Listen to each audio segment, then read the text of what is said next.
Você está ouvindo A Hora do Concurso, o podcast da Degrau Cultural. Aumente o volume e fique ligado no que está rolando no mundo dos concursos públicos.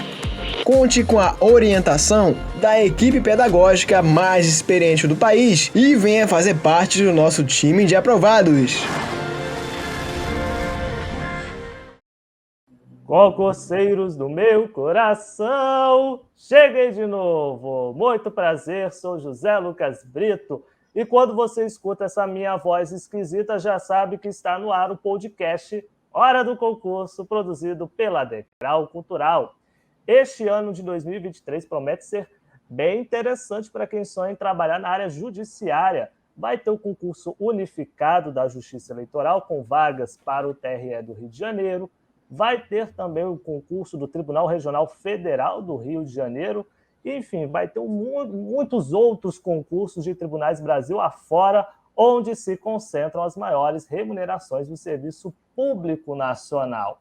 Embora nos concursos para tribunais exista um predomínio de disciplinas de direito, os futuros candidatos não podem se descuidar da língua portuguesa, matéria que também sempre tem um grande peso nas provas para técnico e analistas judiciários. Para ensinar como estudar língua portuguesa para concursos da área judiciária, o podcast Hora do Concurso orgulhosamente recebe o professor Marcelo Rosenthal. Além de ser uma grande referência na disciplina, já que ele também é autor, inclusive, de livros para concursos, o professor também é servidor do Tribunal Regional do Trabalho do Rio de Janeiro, ou seja, ele já conhece os caminhos para aprovação em concursos para tribunais.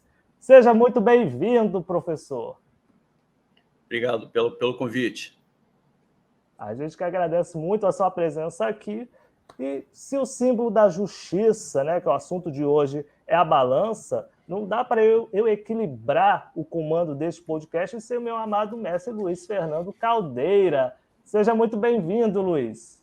Olá, José. Olá, professor Rosenthal. Olá, ouvintes. É um prazer estar aqui mais uma semana com o podcast Hora dos Concursos. E vamos falar aí hoje de uma disciplina que é fundamental, que é a língua portuguesa, com um grande mestre, com uma grande referência nessa área, que é o professor Rosenthal. Então, eu tenho certeza aí que os nossos ouvintes que querem participar de concursos para tribunais, como o TRF do Rio, o TRE do Rio, com certeza vão adorar as dicas aí do professor Rosenthal. Eu não tenho a menor dúvida disso, José.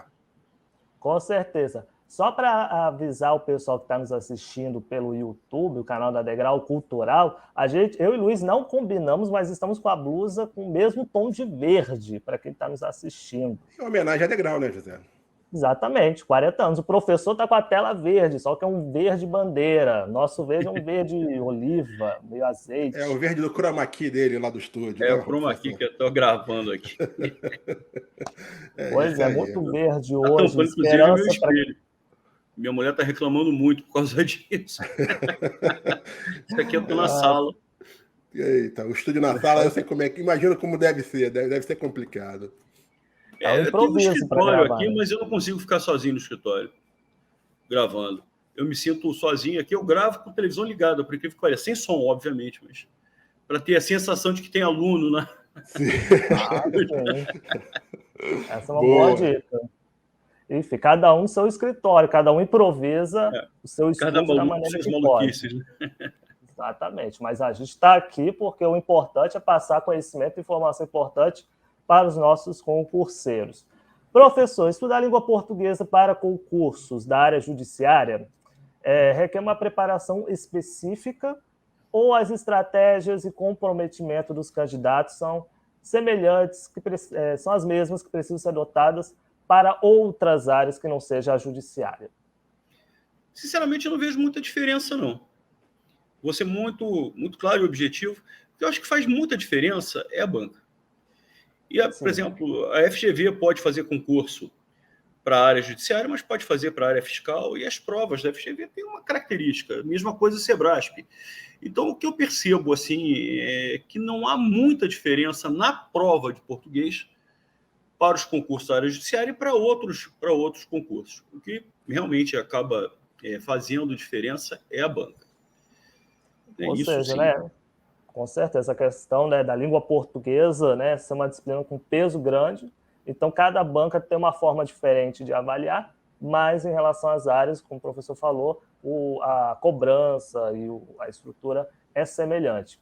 Embora os concursos para a área judiciária eles tenham predomínio nas matérias de direito, como direito administrativo, constitucional, penal, entre outros, língua portuguesa também ocupa um lugar de destaque, não é mesmo, professor? Ela tem sido, muitas vezes, o fiel da balança, símbolo da justiça, e tem sido uma disciplina que vem sendo determinante na aprovação dos candidatos. Ou não, professor? Não, português é sempre fundamental, né? Por vários motivos. Primeiro, porque, dependendo, existem alguns concursos que realmente a quantidade de questões é pequena, às vezes só 10 questões de português. Mas existem concursos na área judiciária que eu já vi com 30 questões de português. Então, depende muito de cada concurso, enfim, e sobretudo do órgão contratante, né?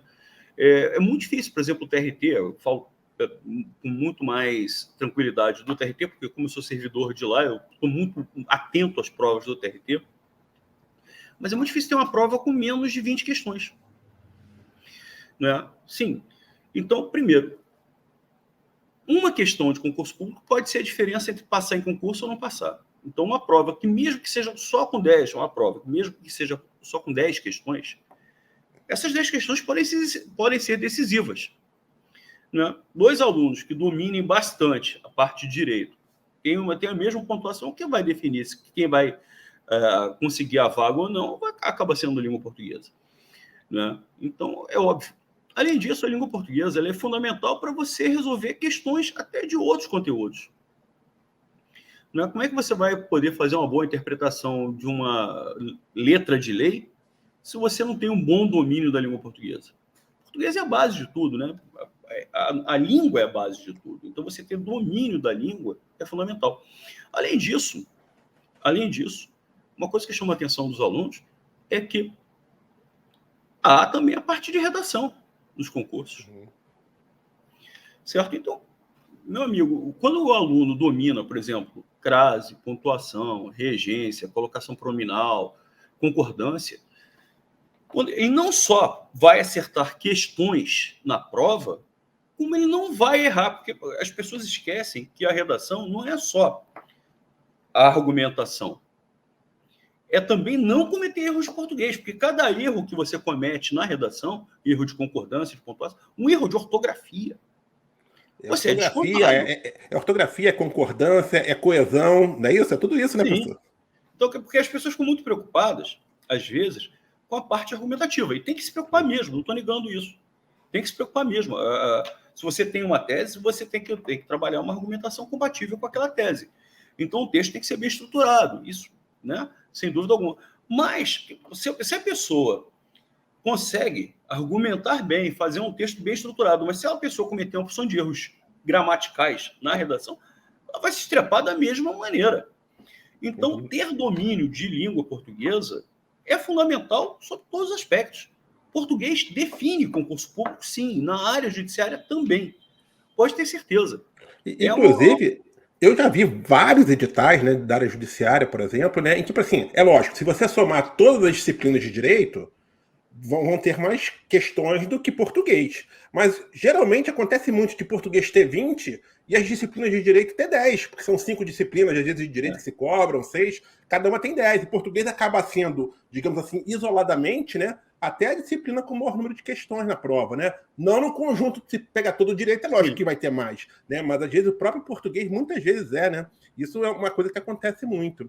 E, mestre, para a pessoa que decide estudar para concurso da área judiciária, como esse concurso agora que vai ter para a Justiça Eleitoral, que vai pegar o TRE do Rio, e tem um concurso TRF do Rio também, que já formou comissão, quais são os passos que essa pessoa deve tomar na hora de estudar a disciplina de língua portuguesa, né? Quais são os primeiros passos? E, mais do que isso, é preciso seguir uma trilha do que vai ser estudado? Tem que se começar com determinados assuntos para depois chegar a outros? Ou o candidato pode, de forma aleatória, ou então pegar simplesmente o programa do concurso e seguir ali o que diz o programa do concurso, tópico 1, tópico 2, tópico 3, como estudar português? Bom, vamos lá. O que eu falo para os meus alunos, né? Primeiro que eu acho que todo aluno, todo candidato, ele deve estudar a médio e longo prazo. Primeiro porque concurso público você não estuda para passar. Isso é aquela velha balela, mas que é uma verdade absoluta. Você não estuda para passar, você estuda até passar. Eu falo sempre isso para meus alunos. Eu não passei no primeiro concurso, né? Eu passei no meu segundo concurso. Então, eu acho que a pessoa tem que ter consciência de que o estudo para concurso público requer tempo, né? Então, muita gente gosta de colocar, de inverter a ordem do estudo, né? E muita gente só começa a estudar depois que sai o edital, que eu acho um erro grosseiro. Então, você tem que estudar com antecedência. E quando você estuda com antecedência, você não tem ainda a noção de qual banca que vai ser aquela que vai organizar o seu concurso. Então, eu acho que o primeiro passo é ele ter domínio de crase, de regência, de concordância, de colocação pronominal, de pontuação, de classes gramaticais, de funções sintáticas, de conectores. Olha, esse assunto, gente, é fundamental. Conjunções. O aluno tem que ter domínio de conjunções. Hoje é o assunto que mais vem caindo depois de interpretação de textos. Isso em qualquer banca. Todas as bancas trabalham demais a parte de conectores. Conectores são conjunções e preposições, mas, sobretudo, conjunções. E eu acho, por exemplo, em termos de ordem, você não precisa trabalhar numa ordem muito fechada, muito hermética, mas eu acho que alguns assuntos são pré-requisitos para outros. Eu acho que, por exemplo, um domínio de conjunções e preposições, né, como eu falei, os conectores, eu acho que tem que vir antes do trabalho de interpretação de textos.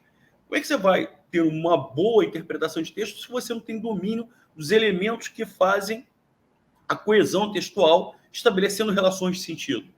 Então, né, você fala assim em termos de ordem, não, cada professor tem uma ordem. Por exemplo, existem professores que eu gosto de trabalhar regência antes de crase, eu prefiro trabalhar ao contrário. Eu gosto de trabalhar com crase antes de regência. Quem é que está certo? Não, ninguém, não tem, os dois estão certos. Entendeu? Mas alguns temas eu acho que tem que vir antes de outros. Como eu falei, conjunções e preposições tem que vir antes de outros. Eu acho que o aluno tem que ter domínio de flexão verbal, de conjugação de verbos, antes de trabalhar concordância. Não faz sentido o cara trabalhar concordância verbal se ele não sabe conjugar um verbo. Então, eu acho que existem alguns assuntos que são pré-requisitos de outros, mas o resto tem uma certa flexibilidade, e aí entra muito a questão de com quem você está tendo aula. Tá? E aí entra a didática de cada um. Enfim, mas eu acho que o primeiro passo é você ter um bom domínio de português. Tá? Você dominar crase, e assim, quando você olha a crase, por exemplo, resolver 50 questões, mas assim, 5 da banca Sebrasp, 5 da FCC, 5 da FGV, 5 da banca OCP, para ter uma visão geral. Por quê? Porque você não sabe qual vai ser a banca que vai ser do seu concurso. Por exemplo, eu vou falar que o último concurso do TRT, todo mundo estava se preparando para a FCC. Por quê? Porque o penúltimo foi a FCC. Faltando, assim, 3 meses para o concurso, eles fecharam com a banca OCP. Olha. Entendeu? Então, não é uma banca tradicional, digamos assim, de concursos da área judiciária, né? Entendeu? O TRT de Minas que fez foi a FUMARC. Né? O Brasil inteiro está fazendo com a FCC e de lá está fazendo a FUMARC.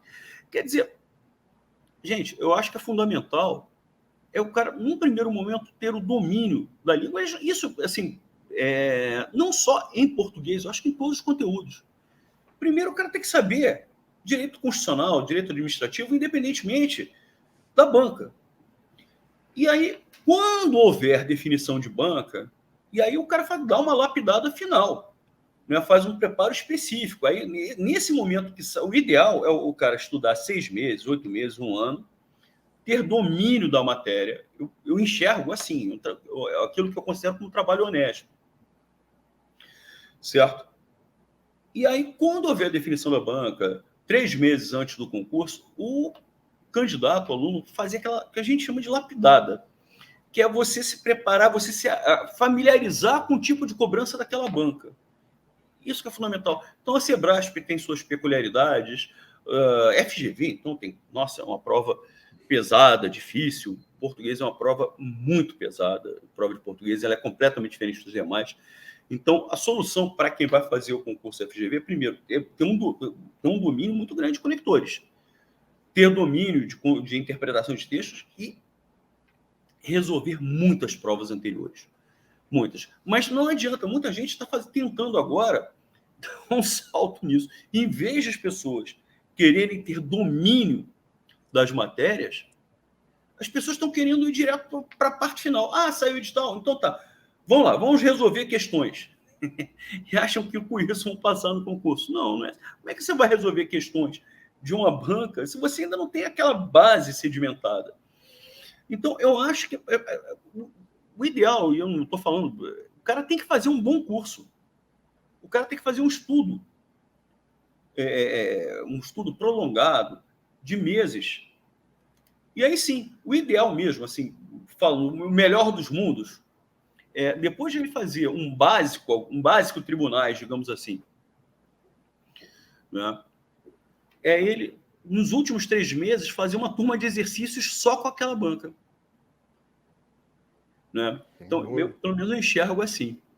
Perfeito. Professor, para quem vai fazer agora os concursos que estão por vir do Tribunal Regional Eleitoral, que eu já falei, e do Tribunal Regional Federal do Rio de Janeiro, a sua recomendação é para que os candidatos eles tomem com base o programa de língua portuguesa dos concursos anteriores desses tribunais, que aconteceram do Regional Eleitoral, que foi de 2017, e do Tribunal Regional Federal, que foi de 2016. Ou o senhor recomenda que os candidatos peguem um programa de um outro tribunal que tenha realizado o concurso há pouco tempo?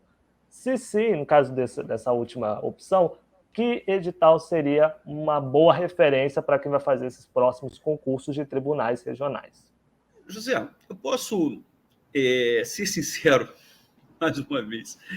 Aqui é sinceridade. Aqui tem um detector de mentais, detector que fala se o entrevistado está falando a verdade ou a mentira. É lógico que a leitura do edital, a leitura do conteúdo programático do concurso anterior é importante. Né? Então, por exemplo,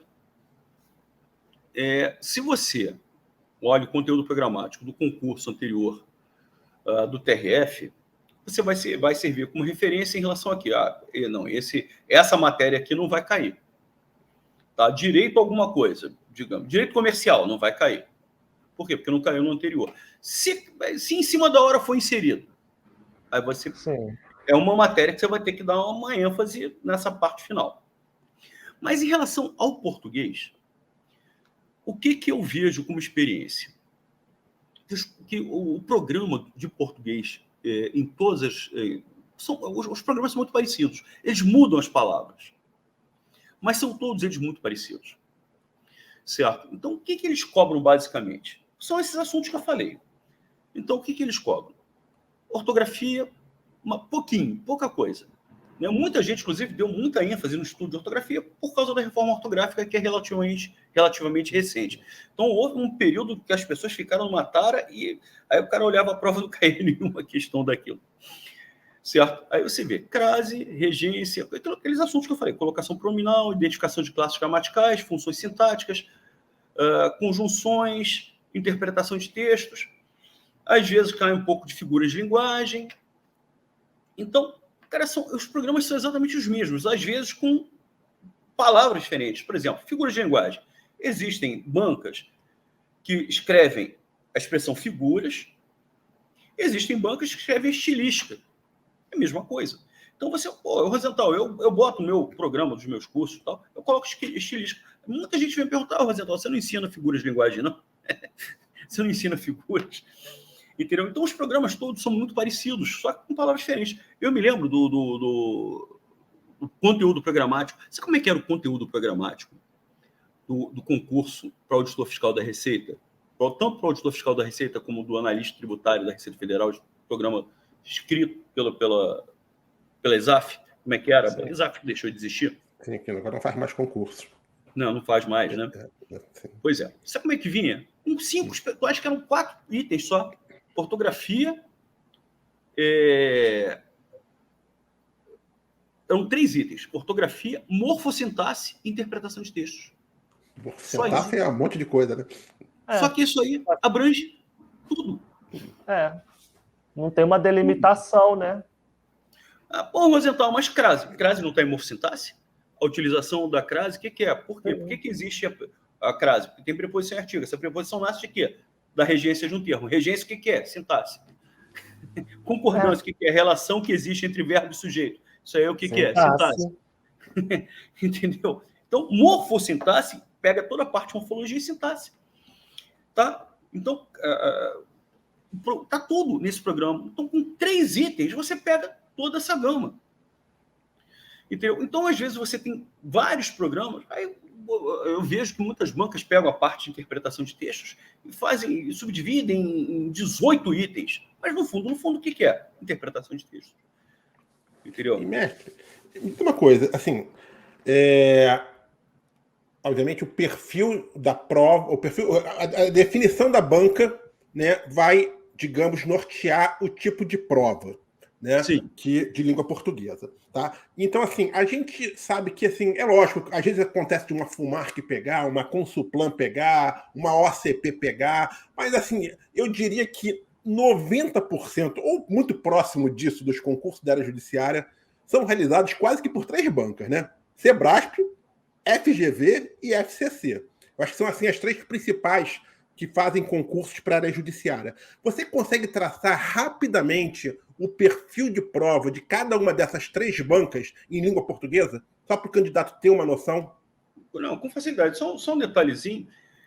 Hoje, por exemplo, o TRF, há pouco tempo, se não me engano, quem fez foi o Consulplano, fez, em 2015. O TRE foi Consulplano, o TRF eu não lembro. Mas o TRE foi Consulplano, Mas é uma banca que está meio sumida, né, no mercado, né? Caiu de novo, né? E a OCP cresceu.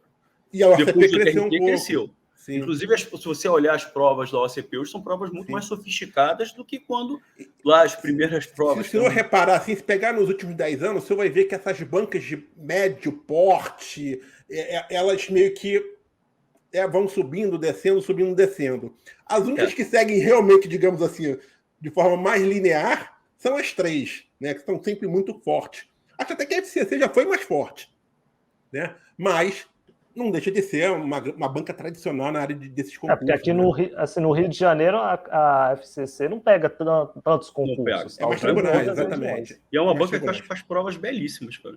Assim, eu acho as provas mais justas com o candidato são as feitas pela Fundação Carlos Chagas. Você pode, então, fazer um perfilzinho de cada uma delas? Como é que é a prova de português da FCC, depois da FGV e fecha por Sebrasp? Pode ser assim? Vamos lá. A FCC ela é muito interessante. Primeiro, ela trabalha geralmente com textos longos. As questões de interpretação de textos não tem aquelas pegadinhas que o candidato fica em dúvida. Meu Deus, é A ou B, A ou B, A ou B. Não. É só uma alternativa que é coerente com o texto. Ela é uma questão que geralmente é mais trabalhosa do que difícil. Você tem que ir ao texto, comparar a opção com o texto para ver se existe algum elemento que você possa contestar ou não. Então, ela é uma questão mais trabalhosa do que propriamente difícil. É uma banca mais gramatiqueira ou mais trabalha mais com interpretação, ou ela busca o equilíbrio disso? Acho que é dividido. Dividido, bem equilibrado. É bem equilibrado. E as questões de gramática são bem interessantes. Primeiro, eu acho que a FCC foi uma das primeiras bancas que fugiu um pouco do lugar comum de pegar rodapé de página de gramática. Então, por exemplo, questões de concordância, que eu acho muito legal na FCC, você vê isso em concordância, em crase, é que eles não ficam procurando aqueles casinhos especiais. Não é isso. Eles querem saber se o candidato é capaz de fazer a leitura da frase. Por que eu digo isso? Quase todas as questões da FCC envolvendo esses temas vêm com as frases, não com os elementos em ordem. Então, não é assim, sujeito, verbo e objeto. Então, às vezes, vem o objeto, o verbo e o sujeito. E aí, aquele verbo, em vez de concordar com o elemento que vem antes dele, tem que concordar com o elemento que vem depois. Então, o candidato ele tem que ler a frase. Ele tem que reconstruir a frase mentalmente. Isso é muito legal. É muito legal. A mesma coisa acontece nas questões de crase. Por exemplo, não estou falando que não exista, mas é difícil você ter uma frase começando com o emprego de uma crase. É difícil. Tá? A não ser que seja uma locução adverbial, por exemplo, às vezes. Né? Mas eu estou falando de um complemento, um objeto indireto mesmo, ou um complemento nominal. Por exemplo, as pessoas. E aí você olha, você começa a frase com as pessoas. E aí você encontra a crase ali. E o certo é com crase. Por quê? Porque um elemento que vem lá na frente, depois, está exigindo a presença daquela preposição. Então, é isso que é muito interessante. Você tem que ler a frase, mas você tem que reconstruir mentalmente essa frase para entender por que aquilo ali está com crase.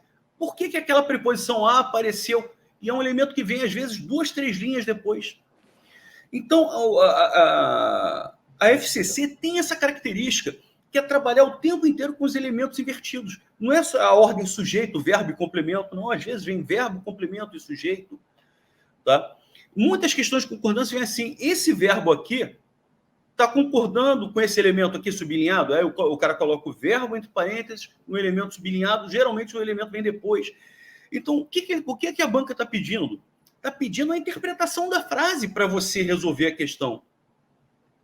Então, não é aquele caso, um de nós, que você tem que decorar, não. Não, é leitura da frase. Isso é muito legal. É muito diferente. Entendeu?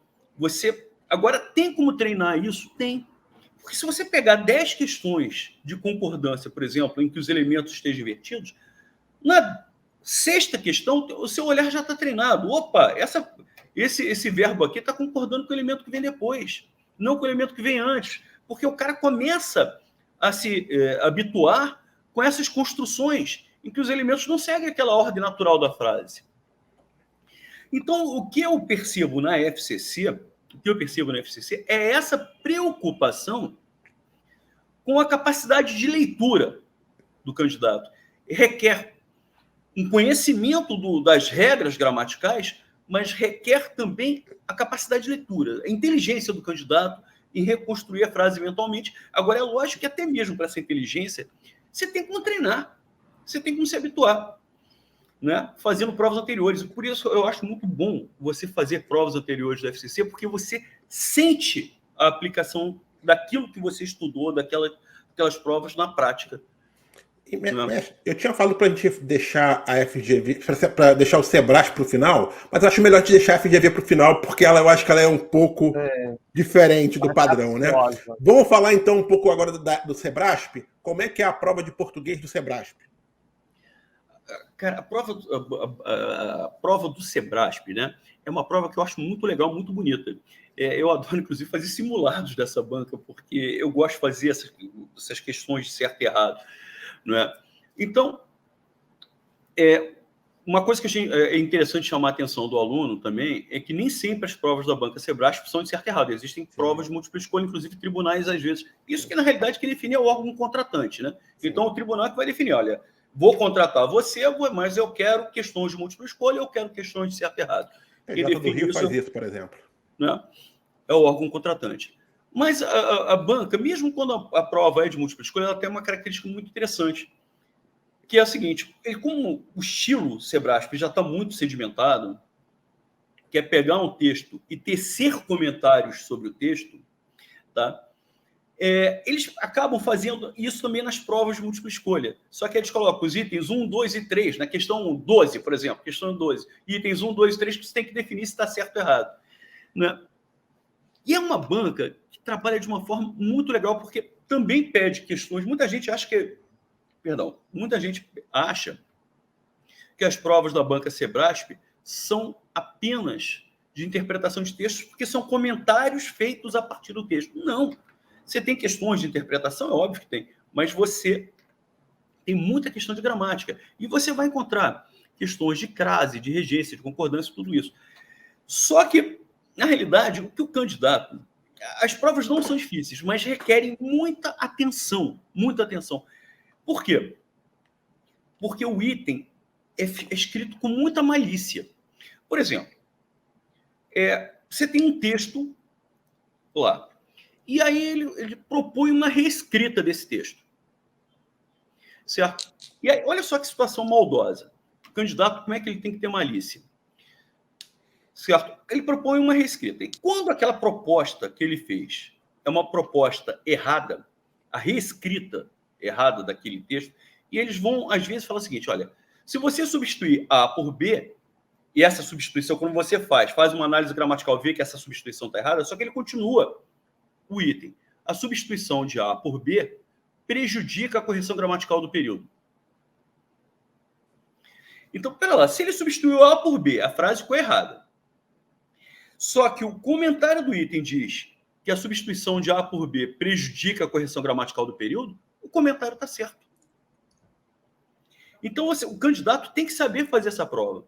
Ele não basta saber português, ele tem que ter muita atenção ao que está sendo escrito em cada item. E ao contrário, digamos que ele faça uma substituição de A por B, essa substituição está correta, perfeita, legal? Só que aí ele vai escrever, a substituição de A por B prejudica a correção gramatical do período. O item está errado, porque se ele substituiu A por B e a substituição está correta, e ele diz que prejudica a correção gramatical, não prejudica. A frase continua correta. Então o cara tem que ter essa malícia, ele tem que ler. Também é muito importante que faça muitas provas anteriores. Né? É uma banca que exige muito a parte de conectores. Substituição de conjunções. A conjunção A pela conjunção B se mantém o sentido. Né? Adora. Por exemplo, uma conjunção que eles adoram em prova é a substituição do embora por mesmo que, por posto que as pessoas não sabem. Mas posto que não é sinônimo de porque, já que. Posto que é sinônimo de mesmo que, ainda que. Isso aqui já caiu em prova 200 vezes. Então, questões de conjunções, que eles pedem a substituição de uma conjunção por outra sinônimo, eles pedem a toda hora. Então, é um tema muito cobrado. Muito cobrado. Outra coisa. Por exemplo, a parte de interpretação de textos, ela tem um detalhe que facilita um pouco a vida do candidato. Porque por exemplo, a FGV gosta de colocar o candidato em dúvida entre duas alternativas, é a banca mais maliciosa. E aí você tem que ver se é recorrência, inferência, tem que utilizar todas as técnicas de interpretação, enfim. CESP é uma coisa que eu já percebi. Por exemplo, quando você coloca infere-se do texto, infere-se, não poderia estar a resposta explícita no texto. É uma coisa que você infere a partir do texto. O texto te oferece elementos que você, a partir daquele texto, você deduz. Na realidade, é o que não está escrito no texto, mas que é uma dedução óbvia a partir do texto. É aquilo que está nas entrelinhas. Enfim, eu já cansei de ver a banca CESP pegar um texto, né, que apresenta uma informação, ele coloca no item, infere-se do texto, e aí praticamente reproduz a informação que está no texto. E eles dão como certo. E eu entendo a postura da banca Sebrasp. Entendo. Por quê? Porque é muito difícil você dizer que uma informação que é coerente com o texto, só porque está explicitada e no item está escrito infere-se, estaria errado. Então, eles partem de um outro pressuposto. A informação que está lá no texto, tá? A informação que está no texto é coerente com o que está escrito no item? Se é coerente, independentemente se é inferência ou recorrência textual, você marca como certo. Então, você tem que ter essa malandragem, você não tem que se preocupar tanto com esse detalhe, por exemplo, que você vai ter que se preparar. Você vai ter que com a FGV. Preocupar na FGV. Vamos então falar da FGV agora, mestre? Qual é o perfil dessa banca aí, mestre? Só para encerrar a banca CESP, um assunto que eles gostam muito também é paralelismo. Tá? Que você não vê isso sendo cobrado em outras bancas. Então, dê uma sacada nessa banca, nesse assunto, paralelismo sintático. Tá? Muito cobrado. CESP adora esse assunto. Bom, vamos agora para a FGV. A FGV é aquela banca que eu acho mais difícil de todas. É difícil, às vezes, para nós, professores. Sim. Eu já vi que foi o tema do nosso segundo episódio. Preparação para as provas de português de FGV é um dos mais assistidos justamente porque os alunos têm extrema dificuldade inerente nessa prova de português da FGV, justamente porque é uma prova difícil. Assim, uma outra coisa, assim, eu vou tecer alguns elementos, algumas características, até mesmo algumas críticas em relação à banca. A FGV é uma velha conhecida minha, porque a FGV nasce da banca NCE. Isso aí. Lá, tá? É aquela banca que era capitaneada, digamos assim, pelo Agostinho Dias Carneiro, né? Aquela galera toda que veio do FRJ, foi aluno desses caras todos, cara. A cabeça deles é uma cabeça, assim, completamente diferente. E acho que, às vezes, até um pouco paradoxal, porque, por exemplo, foi uma coisa até curiosa. Eu, há uns 10, 12 anos, eu fui à formatura da minha sobrinha, que mora aqui do meu lado, inclusive, né?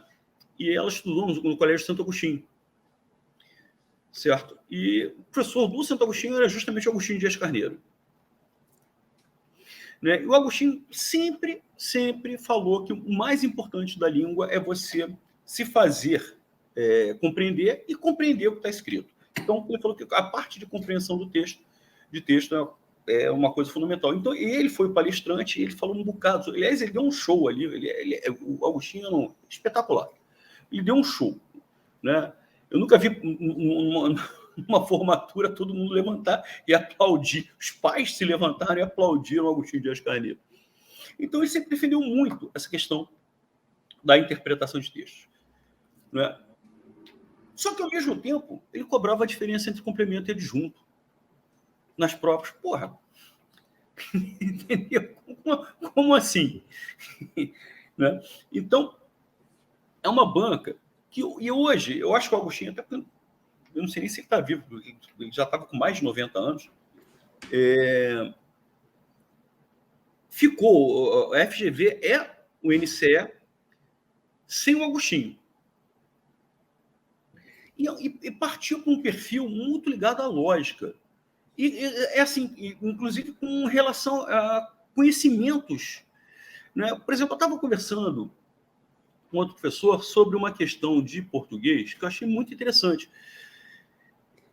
Eu não me lembro, era uma prova que aconteceu no norte do Brasil, eu não me lembro exatamente qual foi o estado.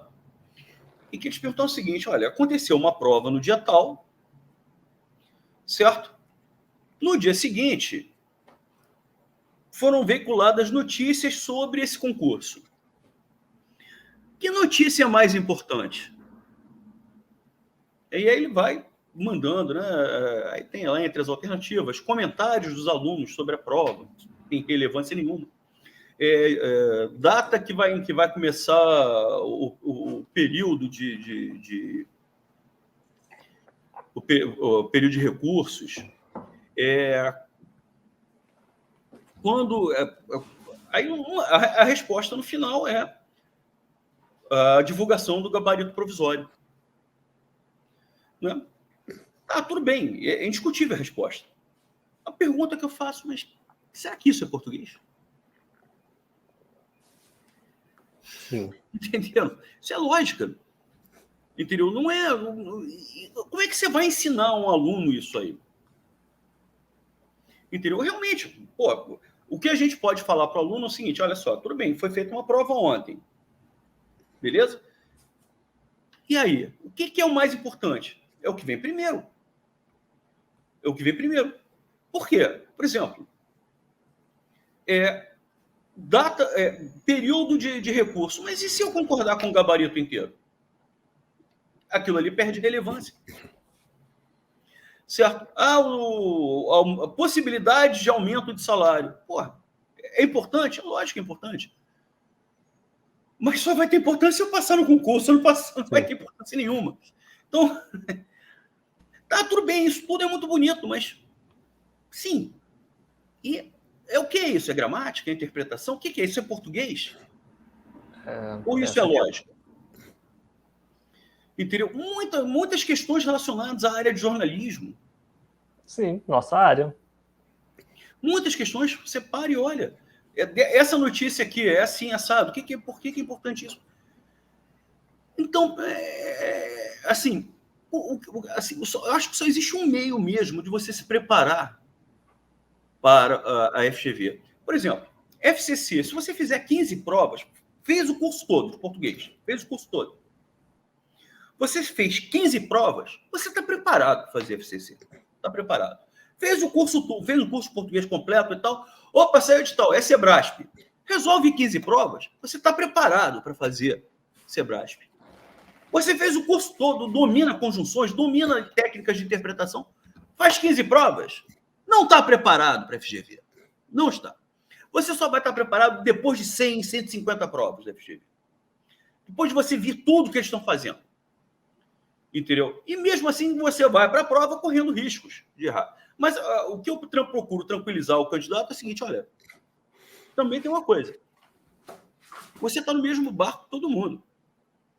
É difícil para os professores de português. Eu vejo professores de português fazendo gabarito de uma prova de 20 questões. E eu não vou dizer nem que erraram. Vou dizer que eles divergiram do gabarito em 4, 5 questões. Isso é coisa mais do que natural no FGV. Se botar esse mesmo cara, professores competentes, né? E muitas vezes eu concordo com esse professor, e não com o gabarito da FGV.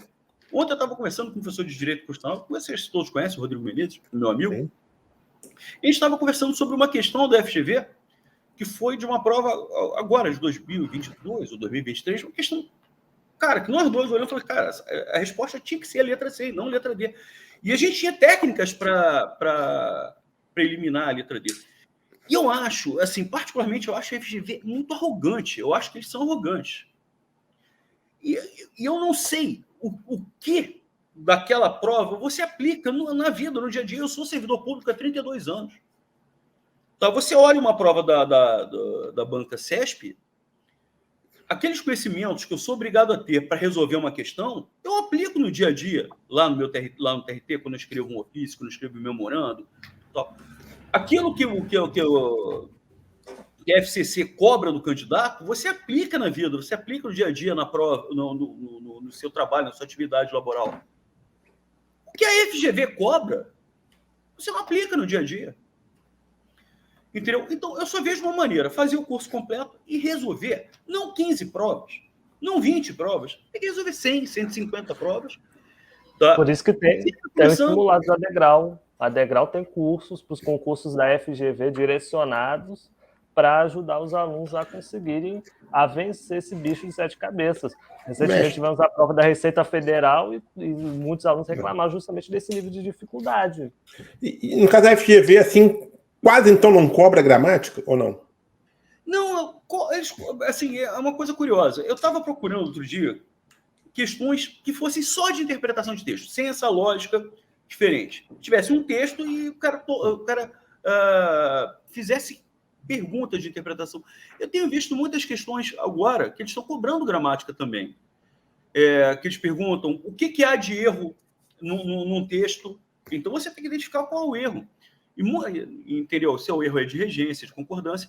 Então, assim, a FGV existem provas que não tem nenhuma questão de gramática. E eu já vi provas, né, com 20 questões que 17 eram de gramática. E a FGV tem uma característica muito, muito curiosa. Por exemplo, o FCC, você pega um texto, né? Digamos que a prova tenha 15 questões. Então, às vezes, 1, 2 textos, e essas questões são extraídas desses textos, de 2 textos. A FGV é praticamente um texto pequeno por questão. É um textinho por questão, questão. Então, eles pegam, às vezes...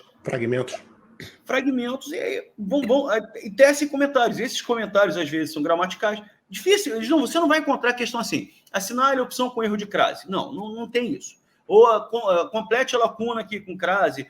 Questão, assinale a opção com erro de concordância. Muito, muito, muito difícil mesmo. Tá? Não é que não aconteça. Concordância, de vez em quando, acontece. Crase, eu não vejo há muito tempo. Professor... Mas ele vai fazendo comentários. Olha, a crase aqui está errada, porque paralelismo e tal. Enfim, e aí ele vai... Professor, o trabalho de... Desculpa interrompê-lo. Enfim, não sabia o tempo que tinha encerrado, mas enfim. O trabalho de revisão dos conteúdos de língua portuguesa, você acha que ele deve ser feito constantemente durante todo o processo de estudo ou quando só se finaliza o estudo de todos os conteúdos do conteúdo programático do concurso E também queria que o senhor falasse qual a melhor forma de realizar a revisão para o conteúdo de língua portuguesa. Olha, como eu falo, eu sou muito amigo do Rodrigo, né? E o Rodrigo ele tem uma técnica de revisão que é um negócio muito interessante. Ele fala que todo o conteúdo aprendido tem que ser revisado, e aí ele tem uns períodos. Você tem que ser revisado 24 horas depois, 48 horas depois, uma semana depois, 14 dias, 28, e assim vai. Então, o ideal é até você fazer uma planilha em relação a isso. Eu vou falar como eu fazia. Tá? Eu pegava a matéria, aquilo que eu achava mais importante. Eu marcava, sublinhava e tal. E, às vezes, quando eu sublinhava aquilo e relia só aquela parte sublinhada, todo o restante vinha à minha cabeça. Porque é como se fosse um gancho para puxar todo o resto. Agora, para mim, o fundamental é fazer exercício.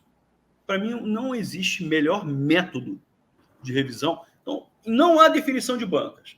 Você já fez 50 questões de crase, tá, 2 meses depois, quero retomar o assunto crase, pegue outras 10 questões. Eu sempre acho interessante você revisar pelo exercício. Aí teve dúvida, rapaz, isso aqui eu não lembro. Aí pela questão, você retoma a parte teórica para poder fazer revisão. Eu acho que, assim, português, eu não consigo conceber um aluno saber português, aprender português, ter a segurança de fazer uma boa prova, se o cara não fizer muitos exercícios.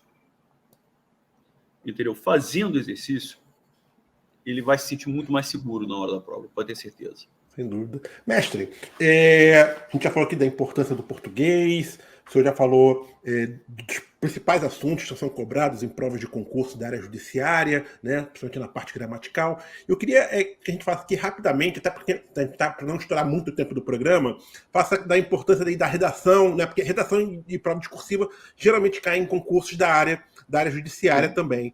Quais são as suas dicas gerais aí para que o candidato tenha um excelente desempenho em redação, ou até mesmo naquela questão discursiva que vai acontecer no estudo de caso, por exemplo, como ocorre muito em concursos da área judiciária para analista judiciário e até mesmo para técnico que tem a redação, né? Geralmente é estudo de caso para analista e redação para técnico, né? Como se dar bem aí, em linhas gerais, nessa etapa específica? A primeira coisa que eu acho que o candidato tem que se preocupar é em não errar. Não cometer erro. Então, ele tem que ter um bom domínio, como eu falei no início, de crase, de regência, de concordância, de ortografia e tal. Não errar já é meio caminho andado. Segundo, eu acho fundamental, gente, é o candidato fazer um bom curso de redação. Isso, para mim, é fundamental, porque ele tem que ter um bom professor corrigindo a sua redação. Porque o trabalho de redação, eu só acredito num trabalho de redação, realmente, um trabalho evolutivo. Entendeu? É você fazer uma redação, o professor corrigir, mostrar seus erros, mostrar falhas na sua argumentação, e aí você escreve um segundo texto, o cara de novo aponta aquelas falhas, olha, essa falha aqui, inclusive, foi igual à falha que você cometeu. E não é só isso, não é só um aspecto gramatical, não. Eu estou falando falha mesmo de argumentação. Isso aqui não tem lógica em relação a isso aqui, como se divide parágrafo. Então, é um processo evolutivo. Fazer redação em um bom professor, uma pessoa que esteja antenada com o que está acontecendo nos concursos, corrigir essa redação. Entendeu? Você só vai crescer se você fizer isso. Então, para mim, o fundamental é exatamente isso. Primeiro, você tem que ter domínio de português para poder escrever. Se você não tiver domínio de português, meu amigo, você não vai conseguir. Mas o segundo passo é você ter um bom curso de redação, fazer um bom curso de redação, entendeu? Porque você tem que ter alguém que mostre para você, olha, o que você está errando. Então, sem dúvida alguma, para mim, esse é o passo principal. Professor, que mensagem final o senhor pode deixar para os nossos amados concurseiros que estão nos ouvindo e estão nos assistindo, que almejam serem servidores dos órgãos da área judiciária? Primeiro, eu como servidor da área judiciária, como servidor do TRT, falo para vocês, olha, vale a pena. entendeu? Olha que eu tenho uma outra atividade, obviamente eu sou muito mais apaixonado pelo magistério do que pelo trabalho burocrático dentro do tribunal. Mas, assim, depois de 32 anos, mesmo no serviço, por exemplo, eu cheguei agora do TRT, eu cheguei 10 minutos antes dessa entrevista. E eu olho para ele, meu Deus, como eu sou feliz lá dentro. Mesmo fazendo notificação, com um trabalho que é burocrático, bobo, mas você construindo um ambiente legal, você tendo bons amigos, isso é uma coisa... O ambiente é muito legal. Outra coisa, dentro do TRT, eu falo isso de cadeira, você vive longe de algo que as pessoas têm medo, né? E isso falo, graças a Deus, pelo menos, eu nunca vi isso, que é corrupção, administração. Então, eu trabalho num ambiente saudável. Isso, nesses 32 anos, já trabalhei em setores diferentes do TRT, mas isso nunca chegou perto de mim. Então, para mim, isso é maravilhoso, porque sempre tem as pessoas têm medo de trabalhar nos tribunais por causa disso. Gente, não é isso. Não é. Entendeu? É um ambiente saudável, um ambiente muito legal. E, cara, é muito bom você botar a cabeça no travesseiro e acordar sabendo que seu salário está lá. Entendeu? Você pode não ficar rico, não fiquei, mas morrer de fome eu não morri. Dá para se ver isso claramente. O salário dos tribunais, né, é um salário digno, decente. Entendeu? Não, ninguém enriquece com isso aqui, mas é um salário legal. E, cara, enfim, eu sou um apaixonado pelo TRT. Depois de 32 anos, eu falo isso para vocês. Eu sempre falava assim, eu sou professor e eu estou servidor público. Não, depois de 32 anos, eu cheguei à conclusão de que eu não estou servidor público, eu sou servidor público. Entendeu? E eu já passei por poucas e boas na vida. Quando meu pai estava morrendo, né, meu pai passou 3 meses, assim, ele passou um ano muito doente, mas os últimos 3, 4 meses foram terríveis. E foi uma época que eu praticamente não pude dar aula. Entendeu? E o que me segurou ali, naquele momento que eu quase não estava dando aula, não foi porque professor de concurso público dá aula, ganha. Não dá aula, não ganha. O que me segurou ali foi o salário do TRT. Então, muita gente fala assim, poxa, por que você não larga o TRT só para dar aula? Não, de jeito nenhum. A minha segurança, a minha estabilidade está ali dentro. Então, eu falo para vocês que querem fazer concurso para os tribunais, façam. O ambiente é bom. Entendeu? Você vai ter um salário digno. Entendeu? É possível que você encontre problemas? Mas qual lugar que você não vai encontrar problemas? Mas lá você vai encontrar, pode ter certeza que você vai encontrar muito mais soluções do que problemas. Entendeu? Então, vale muito a pena. E assim, Rosenthal, eu quero fazer concurso. E o meu concurso, quem vai preparar é a FGV. Não tema também. É ruim, é complicado, mas não esqueça que o seu concorrente vai fazer a mesma prova que você. Então, se é difícil para você, é também difícil para o seu concorrente. Entendeu? Se você se preparar mais do que ele, você pode não acertar tudo. Mas você vai acertar mais do que o seu concorrente. É isso que importa. Entenderam? Mas é isso, galera. Eu sou suspeito para falar. Depois de 32 anos, eu sou suspeito para falar. Entendeu? Eu adoro o órgão, eu detesto quando falam mal do TRT.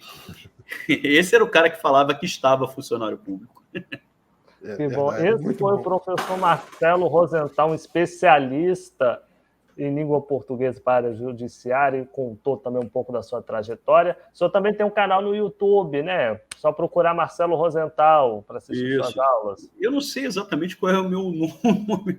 Mas só pesquisar lá na barra de pesquisa, Marcelo Rosenthal, assim como está escrito, com P-H-A-L, que aí você acha as aulas dele, que são muito boas. Também tenho... Eu todo dia coloco uma questão no Instagram. Eu todo dia boto de manhã, por volta das 11 horas, uma questãozinha, às 5 horas, 6 horas, eu lanço um áudio. Eu lanço um áudio, não, perdão, eu lanço um vídeo com a correção dessa questão, todo dia. É @professor_Rosenthal com S-T-H. Pronto, _ Rosenthal, só pesquisarem lá no Instagram, que aí você também tem acesso às aulas dele. E só assistir também aqui o podcast Hora do Concurso. A gente agradece muito a sua presença aqui, professor. Obrigado, galera. Um grande abraço para todos. Hoje é sexta-feira, então está na hora de a gente sextar. Olha, ninguém é de ferro. Falou, pessoal. Para quem for assistir esse episódio na sexta-feira, né? Apesar que todo dia, com a animação que eu tô todo dia é sexta-feira. Luiz Fernando Caldeira, todo dia também é sexta-feira para você, tá bom? Seria ótimo, mas nem sempre é, infelizmente. Mas, Zé, foi um prazer estar aqui nesse programa contigo, com o professor Rosenthal, que é um grande mestre, e com os nossos ouvintes aí que estão sempre nos prestigiando, né? Quero deixar um abraço para todo mundo, né? Bons concursos para todos, bons estudos, e até semana que vem. É isso aí, e Luiz, quem sabe em julho a gente se esbarra, hein? Quem sabe, aqui em Portugal, né, mestre? Vamos lá. Bom. E um dia ainda vou morar aí, porque eu adoro essa... Todo mundo... Gente, o que tem na água de Portugal que todo mundo quer beber? Pô, cara, eu adoro aquilo ali. Né? Não é a água. O Luiz só vai... Um dia vai fazer um podcast só para falar de Portugal. Um podcast turístico, cultural sobre Portugal. Enfim, caros ouvintes, e você que está nos assistindo pelo YouTube, para você ficar por dentro das novidades sobre os concursos para a área judiciária e também para as outras áreas do poder público, é só acompanhar os nossos canais informativos, como o portal de notícias da Degrau, as redes sociais, Instagram e Facebook da Degrau, o canal do YouTube com 100 mil inscritos da Degrau e, obviamente, o podcast Hora do Concurso. Não esqueça que se a justiça dos homens é cega e falha, a divina, essa jamais erra. Fiquem todos na paz e até a próxima! Um abraço!